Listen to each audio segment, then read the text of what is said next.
Bad girl அப்படிங்கிற ஒரு தமிழ் படத்தை இப்போ ஜியோ ஹாட் ஸ்டாரில் ரிலீஸ் பண்ணியிருக்காங்க. இந்த படம் எப்படி இருக்குது, இந்த படத்தோட கதை என்ன அப்படின்னா, ஒரு பிராமின் குடும்பத்தில் சேர்ந்த ரம்யா அப்படிங்கிற ஒரு பொண்ணை சுற்றி தான் இந்த படத்தோட கதை ஆரம்பிக்குது. அப்படி இந்த பொண்ணோட ஸ்கூல் லைஃப்பில் இந்த பொண்ணு வந்து நலன் அப்படிங்கிற ஒரு பையனை லவ் பண்ணுறா. அப்படி இந்த லவ் மேட்டர் அந்த ஸ்கூலில் இருக்கிற எல்லாருக்கும் தெரிய வருது. அது மட்டும் இல்லாமல் அதே ஸ்கூலில் தான் இந்த பொண்ணோட அம்மா ஒரு டீச்சராக வேலை பார்க்குறாங்க. அதனால் இந்த பொண்ணை கொண்டு போய் வேறு ஸ்கூலில் சேர்த்து விடலாம் அப்படின்னு இந்த பொண்ணை வேறு ஸ்கூலில் சேர்த்து விடுறாங்க.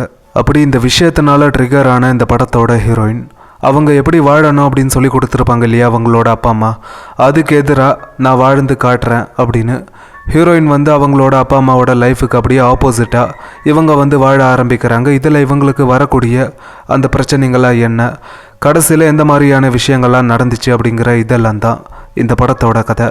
எனக்கு இந்த படத்தில் பிடிச்ச விஷயங்க அப்படின்னா, இந்த படத்தோட ஹீரோயின் ஒரு 3 கேரக்டர்ஸாக நடிச்சிருப்பாங்க. இந்த ஸ்கூலுக்கு போகிறது, காலேஜுக்கு போகிறது, அப்புறம் வேலைக்கு போகிறது அப்படின்னு அதெல்லாமே பார்க்க நல்லா இருக்குது. பர்ஃபார்மன்ஸ் அல்டிமேட்டாக பண்ணியிருக்காங்க. இதில் ஹீரோயினுக்கும் அவங்களோட அம்மாவுக்கு இருக்கக்கூடிய இந்த போர்ஷன்ஸ் எல்லாமே நல்லா இருக்குது. இதை தாண்டி தன்னோட ஃப்ரெண்டுக்கு வந்து உதவி பண்ணணும், அவளுக்கு ஹெல்ப் பண்ண நினைக்கக்கூடிய ஹீரோயினோட ஃப்ரெண்ட்ஸோட அந்த கேரக்டருங்கெல்லாம் நல்லா இருந்துச்சு.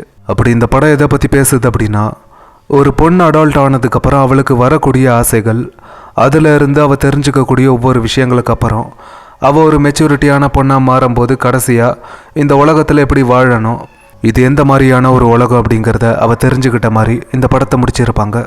கண்டிப்பாக இந்த படத்தை ஒரு வாட்டி பார்க்கலாம்.